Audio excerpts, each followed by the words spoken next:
Hello. Thank you very much for being here. Probably without any longer introduction from my side, today we'll be talking about a very important topic, a topic of great relevance to Lithuania, to our region, and globally. I will structure the discussion very simply. 5 minutes of your introductory remarks, then a few questions from my side, and then we'll take questions from Slido. So, audience, please don't forget to write your questions to the chat. So, let's dive into it. Maybe we can start with Konrad. The question is the same for everybody. What is the current status quo in Ukraine? What are we seeing? What can we expect in 2025? First of all, thank you very much for the invitation. It's great to be here. It's my first time in Vilnius on this conference, and I'm very happy to share my thoughts about the status of the war in Ukraine. And the status is such that Russia has been conducting offensive operations since September, October last year. So it's more than a year that they've been constantly trying to push on different avenues, trying to expand and extend their territorial gains. While for the first good few months, the progress has been relatively slow. We've seen that for the past 3-4 months, the territorial gains that they've been making have been increasingly larger. The primary reason for this change, well, there are two actually primary reasons. The first one is the introduction of guided bombs, or maybe not so guided in absolute terms, but we are looking at a significant increase in the precision strike capability on the Russian side, especially when it comes to air-droppable bombs. And me and Mike and a couple of our colleagues go to Ukraine every few months. And while we were talking to one of the troops, one of the Ukrainian soldiers near Bakhmut at the start of the year, they told us that Russians dropped 100 cabs on their positions, and not a single bomb actually landed on Ukrainian troops' positions. Now we are seeing a situation where when Russians drop 4 cabs, they can actually land specifically where they are supposed to land. So the introduction of cabs is not only degrading Ukrainian capacity to fight, but they also have a big moral impact on the Ukrainian willingness to fight. And Russians continue to employ a very heavy amount, a very large amount of these bombs. And when you couple that with a constant probing of infantry onto Ukrainian positions, constant attacks. Essentially, previously they used to happen twice a day. Now they happen essentially every day. Every few hours, Russians attempt to encroach onto Ukrainian positions. So this is how Russia attempts largely to wage the war right now. But on the other hand, and that's going to be the biggest, I think, elephant in the room, which is the Ukrainian manpower issue and their training and the capacity to train forces. So I'm going to start with training, and I'll try to be very brief. A few days ago, the Ukrainian Ministry of Defense published a large article which highlighted various issues that Ukrainians have with training, and to sum up, they realized that the training that currently mobilized Ukrainian troops receive is simply inadequate. Although the training is supposed to last 4 weeks, in reality, troops get only a few days of training, and they fire a very few rounds during this training. Essentially, this will not prepare them for the situations that they are going to face on the battlefield. So now they are in the process of revamping their training, which hopefully in the short to medium term is going to have a positive impact on the morale and the combat effectiveness of Ukrainian troops. And it will prevent them from deserting their positions, because the desertion rate is also quite high. That's official statistics. 60,000 males have been absent without leave this year. which is quite substantial number. And obviously the part of the reason is because they don't have a training, they don't really know what to do, there are problems with command and control and so on and so forth. So, hopefully these issues will be addressed over the coming months, and Ukraine will be in some sort of position to stall Russians, but at the same time, the numbers of Ukrainian troops that are being mobilized each month are simply too low to meet the current requirements of the battlefield. Because the situation is that if Russia is able to replace one dead soldier for another one, Ukraine is not in a position to replace their losses one-to-one. And that's the trajectory that Ukraine has been on for a very long time. And without addressing essentially the manpower issue, we cannot talk about the stabilization of the front line in Ukraine. And I will not even talk about the conduct of any effective offensive operations in the medium to long term. Mike? Well, I guess trying to think, what can I add to Konrad's description of the current situation? I had hoped, going back to the summer, that we would be in a much better place at this point in the war than we are. To be honest, things were very difficult earlier this winter. And it looked like with the passing of the supplemental, with Ukraine's changes to mobilization laws, that things were starting to improve over the course of the summer, and Ukraine would be able to hold Russia to incremental gains this year, stabilize the front line. I mean, based on what I've seen in recent weeks and over the past month, I think unfortunately that's not really the case. Okay, as Konrad described, the leading issue is manpower. We've addressed the asymmetry in fires and ammunition in Ukraine, and probably for the first time in this war, Russia does not enjoy a significant fires advantage along the front, either in artillery or in drones. Yes, they still have the advantage of use of air power and glide bombs, but if you think about the big picture issues over the last 2.5 years, we were constantly dealing with Russian fires, artillery advantage, or drones advantage, issues of that nature. So today the situation, frankly, is fragile. No, it's not catastrophic. No, the front is not imploding, but it is trending negatively.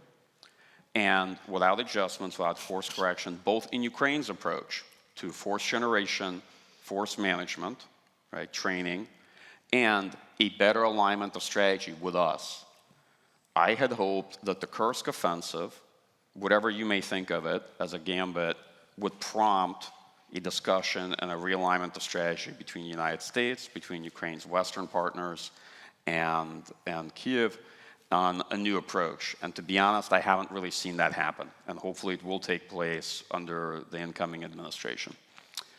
The Russian military has its own constraints. They've had several very bloody months in terms of their losses. They are also operating under significant equipment constraints.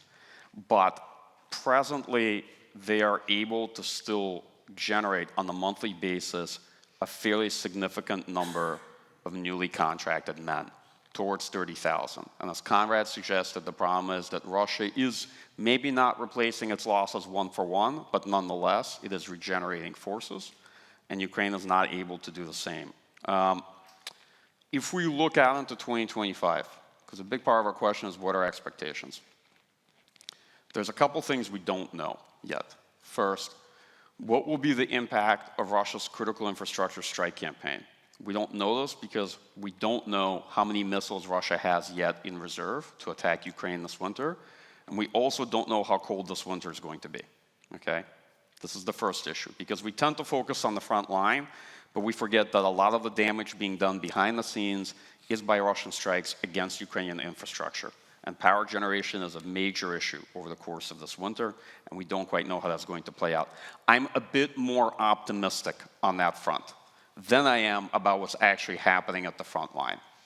The second issue is, of course, we don't know what the course of some of the future battles will be, but it is clear that the front in Ukraine's east, particularly south and around of Pokrovsk, has been unstable for some time.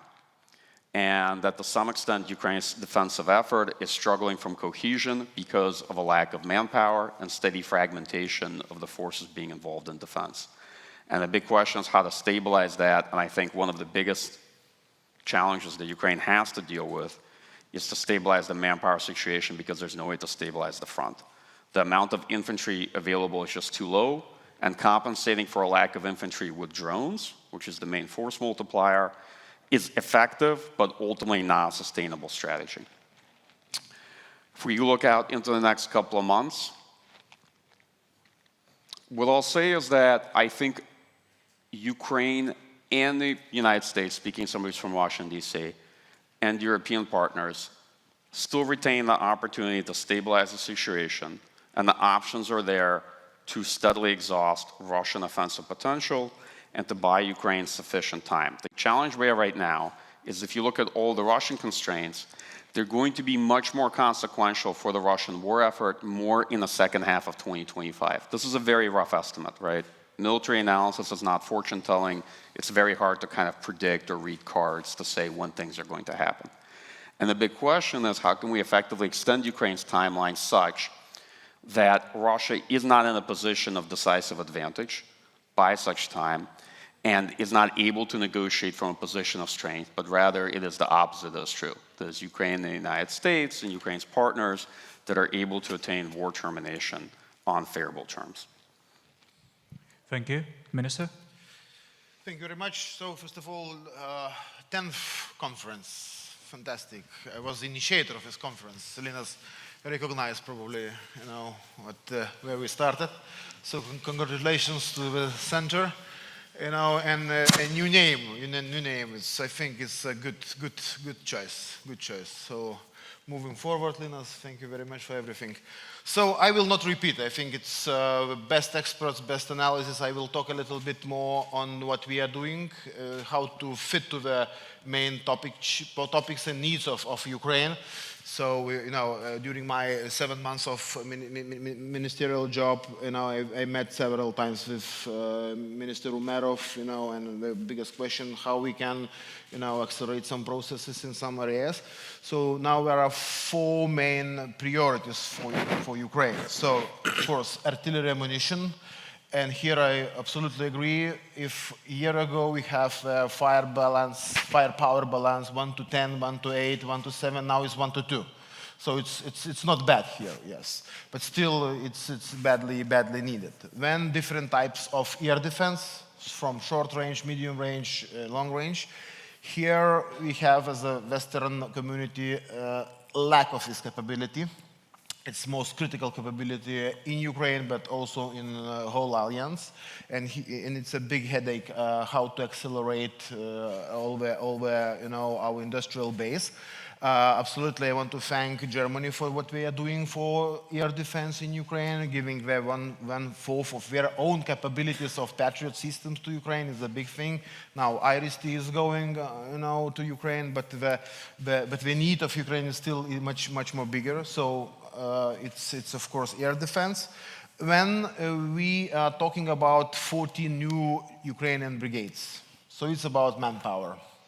I agree absolutely. It's the biggest weak point now, and Ukraine is requesting for 14 brigades ammunition, training, equipment.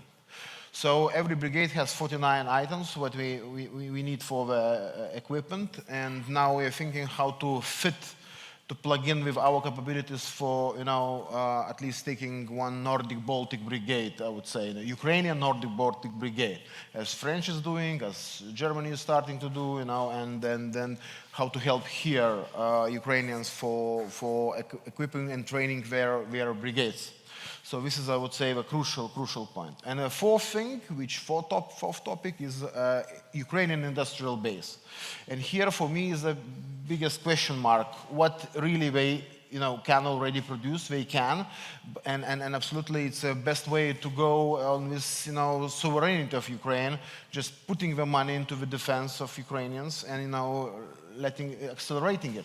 If they will, if they already can produce artillery, they can produce long strike capabilities, different types, different quality, but it already works. So I think we can do a lot of in this direction as Denmark doing, Denmark investing a lot of millions into the Ukrainian industrial base, and I probably will see the results. And we also doing the same. Lithuania invested 10 millions of euros into the long strike capabilities for Ukraine, industrial base, trying to accelerate the production. So this is the top 4 priorities what Ukraine needs now. And it depends how it goes. Of course, the problem for Western support now is, of course, now everybody's looking, into another side of Atlantic and waiting for decisions. I would say of Trump administration. It's great uncertain situation for for many future projects. So this is, I would say, the biggest X factor now. Thank you. Konrad, you already mentioned the issues surrounding the state of manpower in Ukraine. But my question would be, what is the situation with, on the Russian side, especially with manpower? And I'm leaning towards the decision to have North Koreans, to have this deal with North Korea and bring them up to near the battle lines, because as far as I know, we haven't seen them in combat. So could you comment on that? Yes, so we haven't seen any North Koreans being involved in combat yet, although there have been some Ukrainian, I think, maybe attempts to portray the situation as if they have already been employed in combat, but I haven't seen much evidence to confirm these claims, and I would really consider this development more as a Russian attempt to try to get more Ukrainian forces into Kursk, because Ukraine first priority, I think now, is to maintain their presence in Kursk and try to leverage this presence during future negotiations with Russia. The bottom side of this equation is that it is drawing a lot of resources from other parts of the front. So the deterioration of the situation in southern Donetsk is most likely linked to what is happening in Kursk. I'm not criticizing that, but obviously we are talking about strategy. Different strategies have different choices, and that's the choice that Ukraine made, and that's fine, okay? But it is going to have consequences. Now, the Russian manpower situation is that we continue to see constant Russian infantry attacks in the Donetsk area in particular. Ukrainians are very much concerned about the Russian buildup of their forces in Zaporizhia. We have confirmed the deployment of new and partly rebuilt airborne forces, divisions, into southern Zaporizhia, near the front line. So this is also going to draw some, or has already drawn, in fact, some Ukrainian forces from other parts of the front. So essentially what Russians are doing, they are spreading Ukrainians thin. Ukrainians are very thin on manpower, as I stated, but what the Russians are doing, they are trying to create new dilemmas for the Ukrainians, regardless whether Russians are actually going to conduct any offensive operations in other parts of the front, but the increased presence of their forces in some parts of the front will have to necessitate a robust Ukrainian answer and redeployment of forces which they do not have. Now, I don't want to say that the Russian well, it doesn't have a bottom, because essentially what we are seeing is that they continue to recruit, mobilize 20 to 30,000 men a month, and they have been doing that for the past 2 years. So it's really a big number, and that yes, there have been some decreases in recruitment. Yes, they have increased the bonuses that are being paid to encourage Russians to actually go to to Ukraine and fight. But despite of that, they just continue to get 30,000 men. And I don't know, I mean, I don't know what about you, but I really don't know where the end is and how much longer they can actually sustain getting 20 to 30,000 men a month into Ukraine. Part of the kind of problem is that when Russians go to Ukraine, they don't really know what they are getting themselves into because they don't have access to information. They are being told that they will be deployed in the rear. There are going to be logisticians, drivers, and so on and so forth. They get very little training, and then, long behold, they find themselves on the front line. And I think the average kind of lifespan of a Russian infantry personnel is a few weeks, really. Okay, but obviously the part of the problem is they don't know what the situation in Ukraine is and what's the intensity of fighting in Ukraine. So the West maybe can do more to conduct some social media campaigns across Telegram primarily to show Russians what really the fighting is all about in Ukraine, and it's incredibly bloody fight. Thank you. Michael, you have been one of the most prominent experts during the war. You were commenting since the very beginning. You have been to Ukraine multiple times. But from your feeling, do you think that we are nearing the point where we will see some kind of negotiations? Will it happen in near future? Honestly, probably not. I know there's a lot of people that think something's going to happen on January 20th when the Trump administration comes in. And my first instinct is that nothing is going to happen. Because first, there isn't a clear theory of how to get Russia to the negotiating table. Russia has no interest in negotiating. They think that they're winning the war as it's going now. Second, in order to get them to the negotiating table, you have to first disabuse them of that notion. That will require stabilizing the front to an extent. It will involve significant threats of sanctions and secondary sanctions. And it will involve expanding an compellence campaign involving strike capabilities. Ukraine increasingly is able to produce its own strike capabilities and is going to be far less dependent on us come next year in doing this. It will be a combination of these things, and it will take time. There isn't, to me, any obvious reason for why Russians are going to come to the negotiating table on January 20th, because they think that fighting is a better alternative for them. And secondarily, if there are negotiations of any kind, something in the way of, let's say, envoy diplomacy, I would be just as worried, because more than likely they will attempt to tie us up and tie up Western partners in a host of negotiations for months, which they've been effective in doing in the past, while still continuing to try to make gains on the battlefield. And the Russian rate of gain, as Konrad said, has been increasing every month on month, right? So unfortunately, a big part of the answer has to be found on the actual battlefield itself right now. And I feel bad because as a military analyst, of course, sometimes you feel like a hammer that's always talking about nails, right? But if you want to get to negotiations, and especially if you want to get to negotiations on some kind of favorable terms. Because, Russians have been happy to negotiate our and Ukraine's capitulation. That's the part they're interested in talking about. So unless you want to have a conversation on something other than that, then the dynamic in the war has to change. Minister, you mentioned the U.S. You have just completed your tenure as a Minister of National Defense. And you have been in touch Still with... 2 days. Oh, excuse me, my bad. Excuse me, sorry.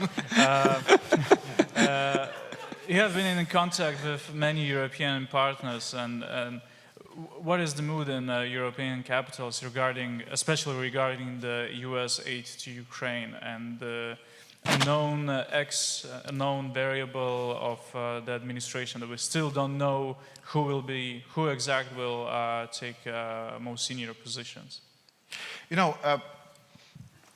I think the biggest problem is what we are always in Europe looking what America will do, and calculate our actions according to it.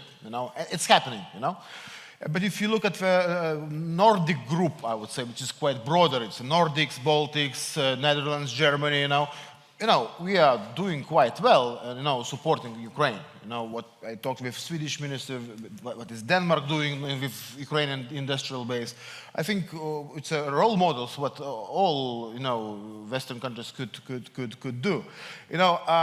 So my idea is, of course, Trump administration is a X factor now, and we will see how it happens. I was just back from a Reagan conference yesterday, and we tried also to approach people who will be or close to Trump, to America first, philosophy and decision making, and my feeling is like it will be all very good or very bad. It's depends on the person with whom you are talking. Because when we talked with some probably future advisors of Trump, several months before on this possible peace plan on Ukraine, it was you have a feeling with maybe 2-3 steps they like a.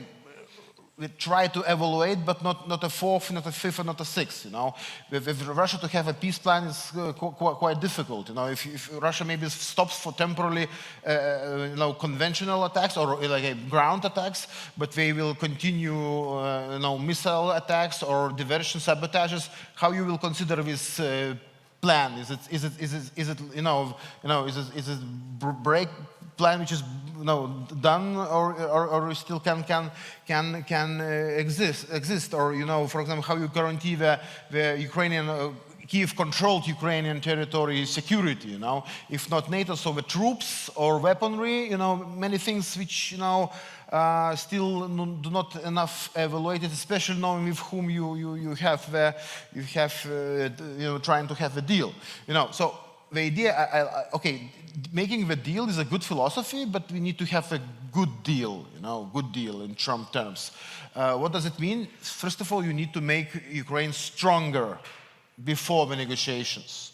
So if you look at the plan, there is a supply of weaponry, so it should go first. If it goes first and Ukraine becomes stronger, maybe we can start to talk about some kind of negotiations, which will be not only about on Russia-based conditions. But it's still a mixed feeling. So our philosophy is not just to you bothering ourselves about what's happening, but to do what we can do. Investing into Ukraine, and this idea of industrial base of Ukraine. For me, it's a biggest question mark. How we're capable? If we could be capable, even be autonomous in fighting at some kind of level, So it's already a thing which is a big leverage of Ukraine, So that's why we can accelerate this investment and try to accelerate this the industrial base of Ukraine. Mike? Yeah, I just had kind of a one finger on that. I think the most interesting negotiation, the first one that needs to take place, is between the United States and European allies about what are we willing to offer Ukraine. Because Ukraine's principal concern is whatever deal they make with Russia, good deal, not a good deal, whatever it is, isn't going to be worth the paper it's written on, and all it's going to do is buy us a rearmament period and a third war. In fact, I'll be perfectly honest, I'm pessimistic, and I think a third war is quite likely because to me, it's deeply unlikely that how this war ends in a ceasefire armistice will resolve the political issues that led to the war, or it will somehow change Russia's desire to subjugate or destroy Ukraine. I'm just very skeptical on that score, right? So then comes the question of what kind of security guarantees can Ukraine expect to attain in order to deter a third war, right? And here we get to the crux of the negotiation that needs to be had first between the United States and Europeans. Who will be providing the security guarantees? What will they look like? Will they be principally European, or will they be under some other framework that involves the United States? Everyone knows Ukraine wants an invitation to NATO. I will not speculate on what Trump administration is going to do, because I try to reserve myself from playing the commentator role. But nonetheless, this is one of the most important issues. And the second question is, what can the Europeans potentially do without the United States? And I mean, my own personal view on that is not as much as I wish they could. Let's put it that way, and let's put it politely. Thanks.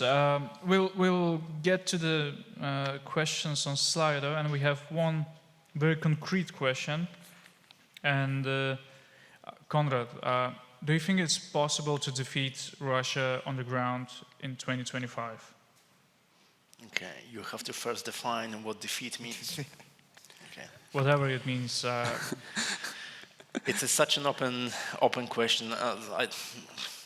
Well, sorry. One of the biggest truths about this war is that you can have all the F-16s in the world, you can have all the ATACMS in the world, but if you are not going to have infantry on the ground who's going to capture and maintain your presence in a city, then F-16s and ATACMS are not going to make a difference.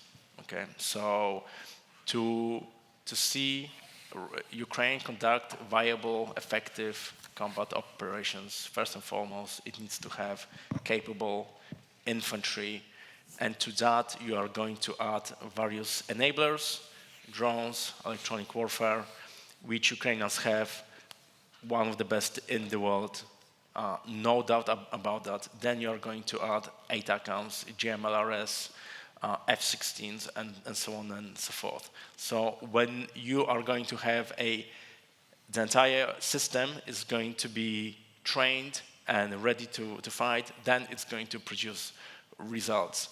But at the core of the system are the people, and if there are deficiencies within the people, the command and control, and so on, then the entire system will simply not work. Mike, could you expand on Kursk? Is it net positive or net negative? And what will be its impact in medium term? It's a good question. So I thought Kursk was fundamentally a gambit. It was a tactical success as an operation. Did it lead to the sort of results that Ukraine had hoped, that more at the kind of operational strategic level? The strategic level, no, not really. And the US changed policy on ATACMS primarily because of Russian introduction and involvement of North Korea in the war, in an effort to try to avert an expansion of North Korea's involvement. Because folks need to appreciate that while we haven't even seen North Korean soldiers directly fighting yet, North Korea's involvement, if not checked, could grow considerably. And that could make significant impacts on some of our assumptions and calculations on how the war would go in the coming months. But let's focus on potential operational effects, right? So the Ukrainian hope was that the incursion to Kursk would force Russia to divert a lot of troops from Donetsk and the main axis of Donetsk, right? Pokrovsk, Toretsk, Chasiv Yar, what have you. And then it would lead Russia to launch a large-scale counterattack and essentially fixate them on retaking their own territory. Russia did pull forces from Zaporizhia, from Kharkiv. It pulled a few units that could have been used on the Pokrovsk axis for sure, and likely built up around 50,000 troops to counter maybe 30,000 Ukrainian troops there. However, it did not lead to a slowdown of the momentum or the offensive operations. It didn't lead to the large-scale redeployment they had hoped. It did force Russia to deploy naval infantry and airborne, which were higher quality troops, and it did force Russia to concentrate glide bomb strikes on Kursk. That is fair. But in general, we've only seen the Russian offensive momentum accelerate since the beginning of Kursk operation on August 6th. And it pulled some of Ukraine's best units, air assault brigades, assault battalions, and what have you, into Kursk, and maybe around 30,000 troops, roughly speaking, overall involved in it, right, that have been diverted there. And it expanded the frontage that Ukraine had to hold. So there are pluses and there are minuses, right, in how I assess it. I think, and this is not a cop-out, but to be honest, I think it is a little too early to judge what the net effect of Kursk will be, because we have to see how Kursk ends. It helps a little bit to see how these things will progress, right? The story's not written yet.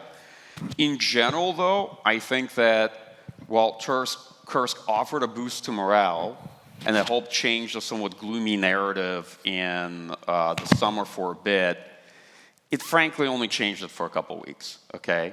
And you all know that. It's clear that the war is on a negative trajectory, and that the overall, the net operational and strategic impact of Kursk wasn't really there. So I kind of list it as a tactical success, and it showed that Ukrainian forces had evolved, I have learned quite a bit from the failed summer 2023 offensive in terms of how I saw them employ their forces there. So I'll put it at that. But again, you have to keep an open mind, right? Kursk is not done as an operation. We don't know how it ends at this point. We don't know what the Russian main counteroffensive against Kursk with North Korean troops will look like. That's still yet to come. Okay. One member of our audience is curious on the economic situation of Russian Federation right now. Minister, could you please just, what is the outline? Because we saw some interesting things with ruble hitting its record lows, but can they manage still with this current sanction regime to produce what they're producing and even more maybe? Now I will have more time to analyze, Russian economy. But my idea, which I think we also should have in mind, when you are on the war stage economy, it's very difficult to get to the normal civil economy because it can be a big crisis. I do not overestimate crisis in Russian society potential to go to a revolutionary protests, because I do not believe, sorry for that, in bottom-up processes in Russia because of history from generation to generation. But it's still a dilemma for the elite, for a regime. If you are in the war stage economy, it means can keep it, authoritarian countries, especially such kind of countries, can keep it for long. And our criteria, of common sense criteria, do not apply, cannot be applied to Russia. You always will need some existential external threat for keeping that kind of economy. So it means the war, continuation of a war in Ukraine, somewhere else, is automatically incalculated. We always will need some external threat for keeping that kind of stage in economy. So this is the philosophical problem, the non-ending war, more or less intensive or what kind of thing, different types of, but keeping the war all the time. That's why the prospects for us dealing with Russia, it's quite difficult, because of that. Because we will need all the time some external threat, which is not in their philosophy, but also now integrated in the war stage economy idea. We should think about that also very, very, very carefully. Mike, what is your take on Russian economy and its state right now? Okay, I'll add briefly. First of all, I'm not an economist, okay? So take anything I say with a grain of salt. I think that if you look at the current state of the Russian economy, they have some pretty significant issues, that they are running the economy essentially as something like a person running on steroids. It's an analogy that some of my colleagues also like to use. And the truth is that they're going to have pretty big problems in probably the latter part of 2025, or at latest, most likely 2026. But I don't think the economy is going to be as big a constraint on the war effort soon enough as we would like it to be. What are the big issues in the Russian economy? Inflation, the economy is overheating. Second, huge deficit of skilled labor and low labor productivity.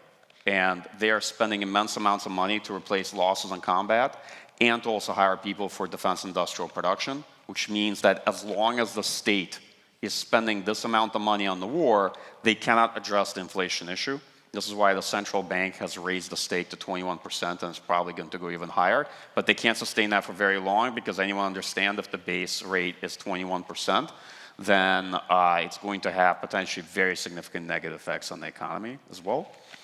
So from a standpoint of macroeconomic stability, they're burning through their liquid reserves, and they're having serious financing issues. They will at least have serious financing issues down the line if they keep going like this.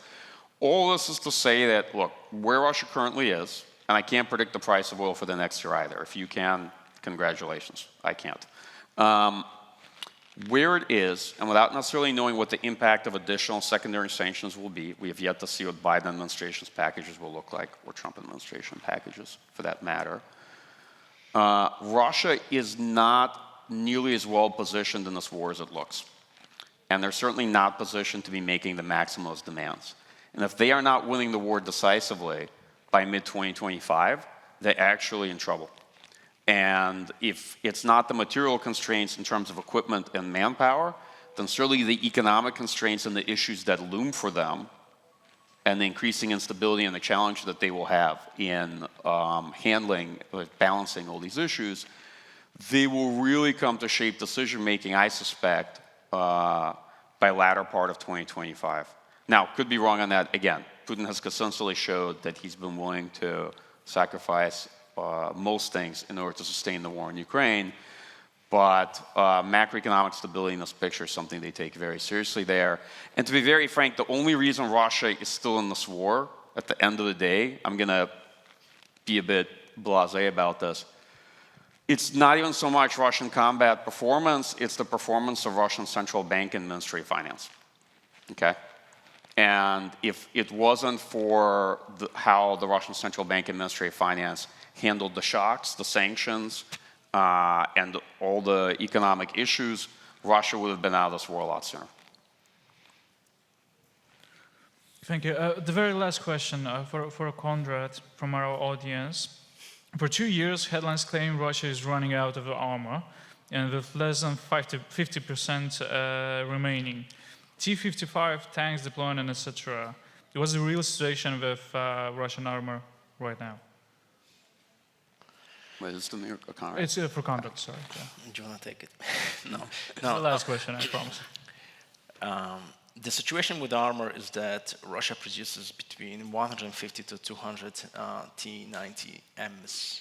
These are newly built tanks every year, okay? And if you compare that, how many tanks are produced each year in Europe by Germany, the only manufacturer of tanks in Europe, is it 30, 40?